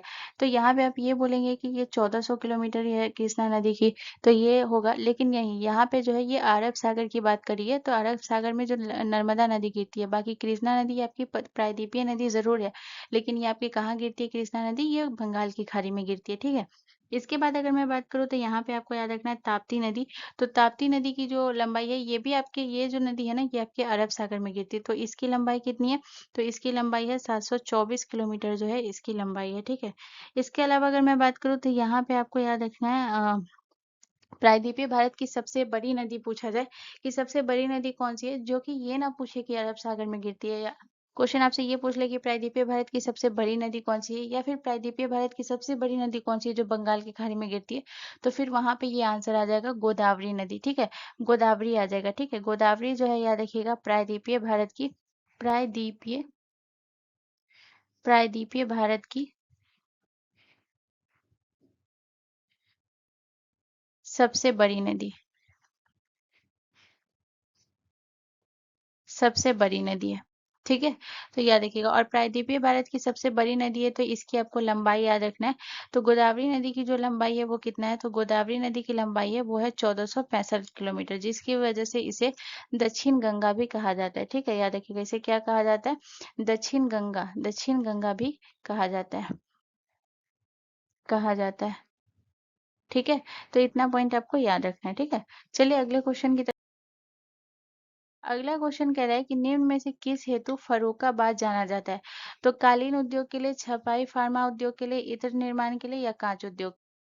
तो देखिए सबसे पहले अगर मैं बात करूँ तो याद रखिएगा कालीन उद्योग के लिए जो जाना जाता है ना वो जाना जाता है आपका उत्तर प्रदेश का जो भदोही है ना, भदोही, ये आपके कालीन उद्योग के लिए जाना जाता है। और भदोही को जो है याद रखिएगा इसे कालीन नगरी कहा जाता है, ठीक है। इसे क्या कहा जाता है, इसे कालीन नगरी कहा जाता है, कालीन नगरी कहा जाता है, ठीक है। इसके बाद अगर मैं बात करूँ छपाई फार्मा उद्योग, तो छपाई फार्मा उद्योग के लिए जो है ये आपका फर्रुखाबाद, ठीक है ना। तो ये जो है आपका कौन सा जाना जाता है, तो याद रखिएगा ये जाना जाता है आपका फर्रुखाबाद जाना जाता है, ठीक है। यहाँ पे अगर मैं बात करूँ तो याद रखिएगा कि ईंट निर्माण उद्योग की अगर मैं बात करूँ, सॉरी इत्र निर्माण उद्योग, तो इत्र निर्माण उद्योग के लिए जो है याद रखिएगा ये आपका कन्नौज, ठीक है ना। कन्नौज को जो है ये कहा क्या कहा जाता है, कन्नौज को इत्र की नगरी कहा जाता है, जो कि मैं पढ़ा भी चुकी हूँ, ठीक है। इत्र की नगरी कहा जाता है इसे, ठीक है, कन्नौज को। इसके अलावा कांच उद्योग के लिए, तो कांच उद्योग के लिए जो जाना जाता है ये आपका जाना जाता है फिरोजाबाद, ठीक है। ये जाना जाता है फिरोजाबाद, ठीक है। और खासकर अगर मैं बात करूँ तो फिरोजाबाद जो है ना ये आपके कांच की चूड़ियों के लिए, कांच की चूड़ियों के लिए ये बहुत ज्यादा प्रसिद्ध है, ठीक है। कांच की चूड़ियों के लिए, ठीक है। चलिए अगले क्वेश्चन की तरफ। अगला क्वेश्चन हमारा कह रहा है कि कौन सी बौद्ध स्तूप कला वास्तुकला की एक विशिष्ट विशेषता है। तो ऑप्शन ए बोल रहा है कि लकड़ी के बीम के साथ सपाट छत। ऑप्शन बी अलंकृत शिखर और फ्लाइंग बेट्रेस, या फिर अमल के साथ ऊंचा शिखर, या हरमिका के साथ जो है ये अर्ध गोलाकार गुम्बद। तो ऑप्शन डी जो है ये करेक्ट आंसर हो जाएगा। चलिए अगला क्वेश्चन कह रहा है कि पर्वत की ढलान के नीचे बहने वाली किसी भी हवा को क्या कहा जाता है। तो पर्वत के ढलान के नीचे जो बहने वाली जो हवा है उसे क्या कहा जाता है? तो ऑप्शन ए बी हमारा जो है ना ये करेक्ट आंसर हो जाएगा। कैटाबैटिक पवन जो है ये कहा जाता है, ठीक है ना। तो ये जो पवन है ना इसे याद रखिएगा, इसे पर्वत समीर भी कहते हैं। क्यों? क्योंकि ये रात के समय जो है जो पहाड़ी की चोटी होती है ना वहां से ये ठंडी और जो है भारी हो जाती है, ठीक है ना, जिसके कारण जो है ये गुरुत्वाकर्षण के कारण जो है ये ढलान से नीचे की घाटियों की ओर बहती है, ठीक है ना। तो खासकर जो ये जो प्रक्रिया होती है ना ये प्रक्रिया रात में होती है, ठीक है। तो इतना पॉइंट याद रखिएगा। चलिए अगले क्वेश्चन की। अगला क्वेश्चन हमारा क्वेश्चन नंबर 30 कह रहा है कि निम्नलिखित वेदों में से कौन सा संगीतात्मक रूप से प्रस्तुत किया जाता है। तो कौन से वेद को जो है याद रखिएगा संगीतात्मक रूप से पेश किया जाता है। तो ऑप्शन जो हमारा ए है ना ये करेक्ट आंसर हो जाएगा सामवेद, ठीक है। यहाँ पे अगर मैं सामवेद की बात करूँ तो याद रखिएगा इसे संगीत का वेद कहा जाता है, ठीक है। सामवेद को जो है याद रखिएगा इसे क्या कहा जाता है, संगीत का वेद कहा जाता है,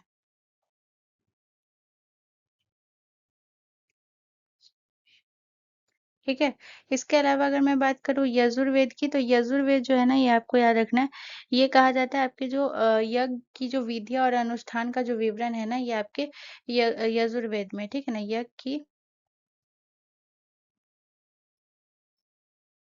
यज्ञ की विधिया और अनुष्ठान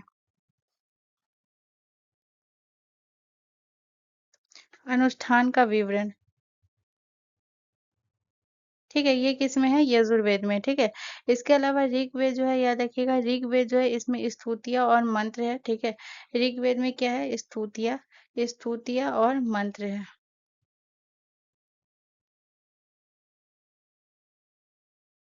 स्तुतियाँ और मंत्र है, ठीक है। इसके अलावा अथर्ववेद की अगर मैं बात करूँ तो अथर्ववेद में जो है ना ये आपके जो है तंत्र मंत्र से संबंधित जो है ये अथर्ववेद है, ठीक है। तंत्र मंत्र,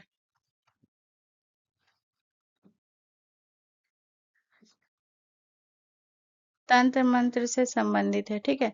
यहाँ पे अगर मैं बात करूँ तो याद रखिएगा अगर पूछा जाए आपसे कि सबसे नया वेद कौन सा है तो याद रखिएगा सबसे नया, ठीक है ना। तो सबसे नया वेद जो है ना ये आपका जो है ये आपका नया वेद जो है ये आपका अथर्ववेद है, और सबसे पुराना जो है ये आपका ऋग्वेद है, ठीक है ना। ऋग्वेद जो है याद रखिएगा ये सबसे पुराना है, ठीक है। तो गाइज आज का सेशन यहीं कंप्लीट होता है। यहाँ से रिलेटेड कोई भी कंफ्यूजन कोई भी दिक्कत है तो आप मुझसे कमेंट करके पूछ सकते हैं, मैं उसका ज़रूर रिप्लाई करूँगी। एंड मोस्ट इंपॉर्टेंट चीज़ है, अगर वीडियो आपके लिए इन्फॉर्मेटिव था तो प्लीज़ चैनल को ज़रूर सब्सक्राइब कर लें एंड बेल आइकन पे ज़रूर क्लिक कर लें। मिलते हैं नेक्स्ट वीडियो में। जय हिंद।